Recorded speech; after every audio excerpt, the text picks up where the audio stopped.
Hey guys, what's up? Today we're talking about Pet Sematary 2, early 90s. This movie came out around 1992, I would say. It's pretty much like maybe 2 years later from the first Pet Sematary.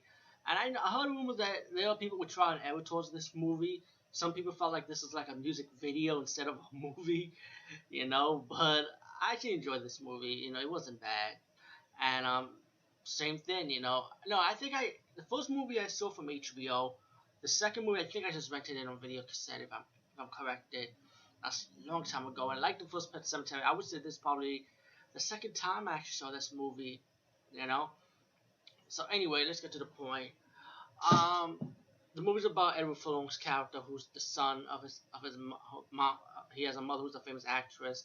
In the beginning, it shows his mom died in the movie studio accident with the fire accident, the water, electricity, you know, and she's dead. They buried her, and the father and the the father and the son, excuse me, moved to a new town, and the town is where the first family came from, from the first movie. And let me just say, they do mention story wise, like telling the story of the first family, of what happened, what was going on. So it's like it's not like the second movie trying to forget that, you know. So it's like really a continuation. Um, so the boy's kind of like he's a little bit rebellious against his dad. He'd be picked on in school by this bully. Later on, as the movie developed, his best friend in the movie, his father's pretty abusive, his stepdad, and his stepdad kind of killed his dog. And that's when he tells his friend, Edward Furlong's character, hey, can you come in to bury my dog? And once he buries his dog, the dog's coming back from the grave. Um, Zowie, I think yeah, Zowie the dog. And later on, as the movie progressed, the kids decided to hang out for Halloween at the cemetery, at the pet cemetery. Not but at the cemetery, excuse me. And the abusive father talked to his woman, who's having to be the kid's mom. Where's he at? So he found out his stepson's at the cemetery. He beating him up, and he about to hit him with the cross. And his dead dog Zowie comes in and save him by biting the stepdad in his neck.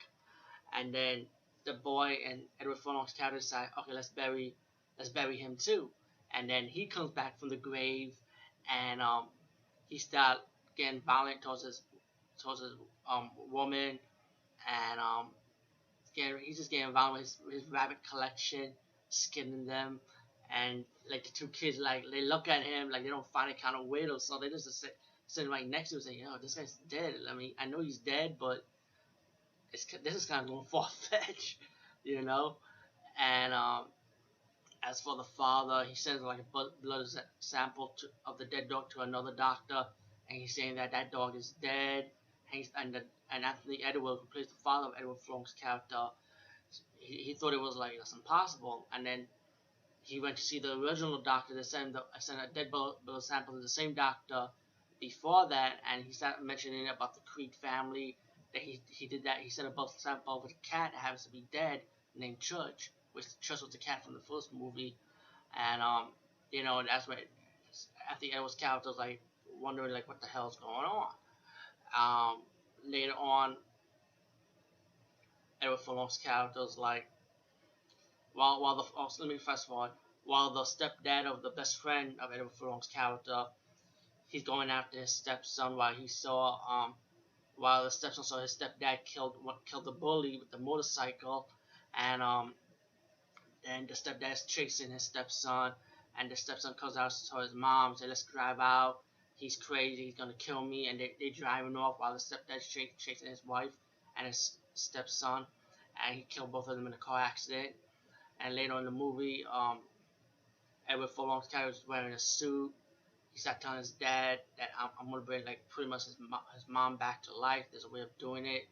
And Anthony's character, who's the father of Edward Furlong's character, it's like he wants him to like shut up. He's pretty much talking nonsense. Later in the movie, Edward Furlong's walking to the pet cemetery where he sees the stepfather, the sheriff of his best friend, dug up his mom's grave, and he has to dig up his mom's body into the pet cemetery because you gotta dig your own.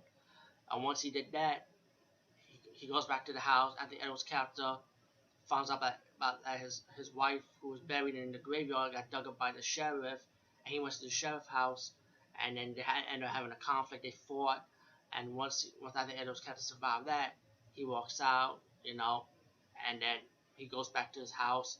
Meanwhile, before that, the babysitter or the housekeeper of the house end up trying to look like the Edward Furlong's character's mom with the dress, trying to look like her, and then the real mother finally raised her from the grave and killed the babysitter or the housekeeper, killed her, and Edward Furlong noticed that, but he didn't have no reaction.